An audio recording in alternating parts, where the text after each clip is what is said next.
Shrimati Jaya Amitabh Bachchan ji. Sir सिर्फ जया बच्चन बोलते तो काफ़ी हो जाता। यहाँ पूरा नाम लिखा था इसलिए मैंने रिपीट किया। ये जो है कुछ नया श्रीमती तरीका जया जी। निकला है कि महिलाएं जो है अपने पति के नाम से जानी जाएंगी, उनका कोई अस्तित्व नहीं। आखिर जया बच्चन को अमिताभ बच्चन के नाम से दिक्कत क्या हो सकती है?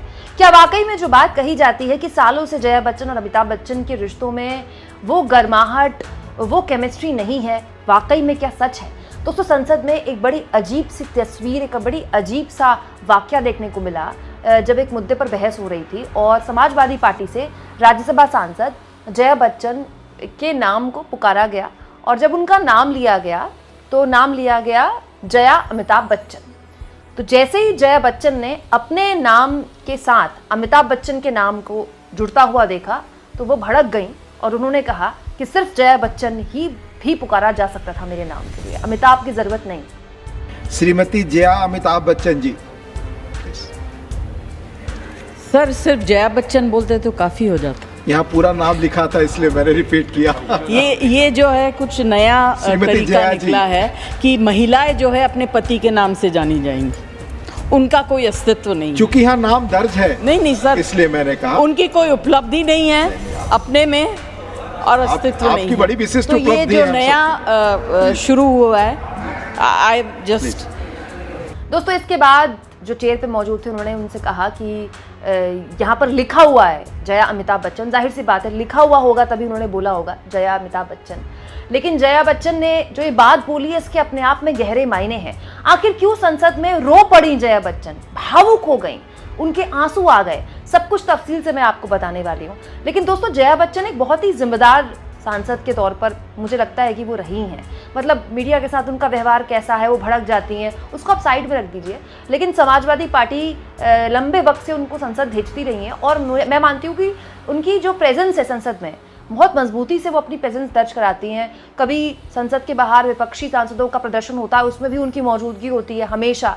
इसके अलावा मोदी सरकार को घेरना होता है तो भी मजबूती से वो घेरती हैं। तो जया बच्चन एक बहुत ही मजबूत, बहुत ही जिम्मेदार सांसद तो है ही, एक बहुत ही बेहतरीन कलाकार है, बहुत ही बेहतरीन एक्ट्रेस भी है। दोस्तों, पिछले कई सालों से इस तरह की अफवाहें अमिताभ बच्चन को लेकर, इस तरह की बातें आपने देखी होंगी। अमिताभ बच्चन के इनके साथ संबंध है, उनके साथ संबंध थे या जो भी था।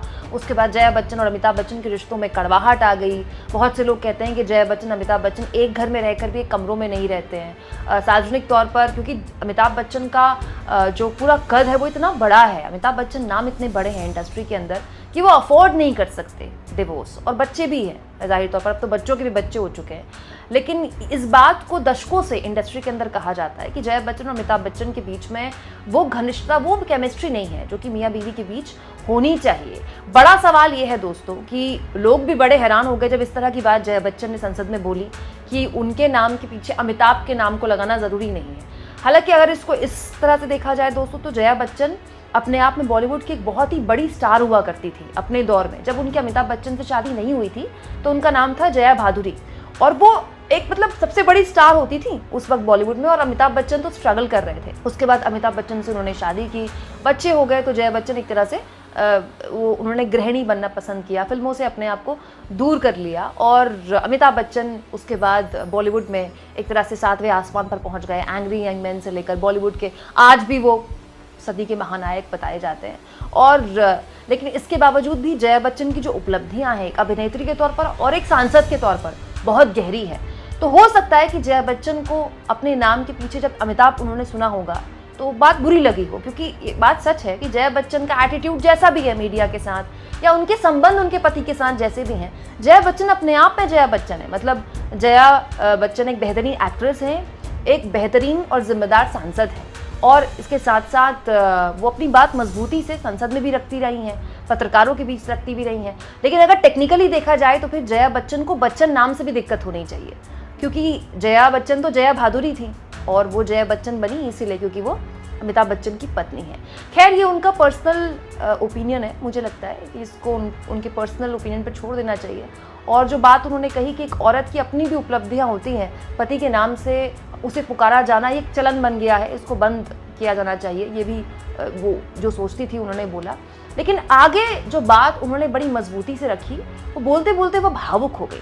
दोस्तों, जया बच्चन ने उस मुद्दे पर बात रखी जो आज ओल्ड राजेंद्र नगर में दिल्ली में जो हुआ, जिस तरह से आईएएस की तैयारी करने वाले बच्चे मतलब एक मैनमेड बाढ़ में डूब गए। मतलब कितना दर्दनाक है ये। लाखों, दोस्तों लाखों नहीं करोड़ों बच्चे हमारे देश में अपना शहर छोड़कर, अपना गांव छोड़कर कोचिंग सेंटर्स के मुश्किल हालात में पढ़ाई करने जाते हैं। सोचिए उन परिवारों पर क्या बीत रही होगी। जया बच्चन ने इस मुद्दे को जब संसद में उठाया तो वो भावुक हो गई, उनके आंसू आ गए, उनका गला भर गया। और उसके बाद जब वो बोल रही थी तो पूरे की पूरी संसद भी शांत हो गई। सुनिए, एक जिम्मेदार राज्यसभा सांसद के तौर पर जया बच्चन जब उन परिवारों का दर्द बता रही थी, उन परिवारों की तकलीफ बता रही थी, तो किस तरह से उनका गला भराया और वो भावुक हो गई। सर, ये बहुत सालों बाद मैं इस तरह के डिस्कशन को देख रही हूँ। मुझे याद है जब निर्भया कांड हुआ था, उस व्यथा को मैं आज भी नहीं भूल सकती हूँ सर। More than the व्यथा, the insult that a woman faced at that time. Today I stand here as a mother, as a grandmother, with so much pain.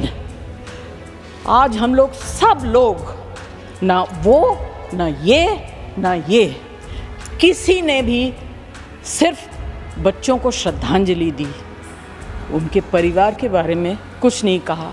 कोई फार्मर थे, कोई ये थे, कोई वो थे। Sir, it's a very very painful thing that has happened. हमको इसमें पॉलिटिक्स नहीं लानी चाहिए। We must rise above this. We have lost 3 young people, और ऐसे बहुत से यंग लोग गए हैं। सब लोग यहाँ बैठ के मैं तब से देख रही हूँ। मैं कलाकार हूँ सर, मैं बॉडी लैंग्वेज समझती हूँ, मैं एक्सप्रेशन समझती हूँ। सब लोग अपना अपना पिट्ठू फिट कर रहे हैं politically. This is not done. We are Rajya Sabha. We have been nominated here to represent people. We must talk with compassion and intelligence. अब CPWD है, MCD है, NDMC है। NDMC मैं सोचती हूँ शायद national new Delhi municipal corporation. अरे सर, इसका क्या मतलब होता है? जब मैं अपना ओथ लेने के पहले यहाँ आई, मेरे घर में घुटने तक पानी था। Everything in my house was ruined. Everything. The quality that is being used by these agencies to look after the homes of MPs are so poor. They are so poor and the problem starts there, sir. और ये किसी सरकार की गलती नहीं है, ये हम सब की गलती है। ना हम लोग कंप्लेन करते हैं, इसके ऊपर कार्रवाई नहीं हो सकती है।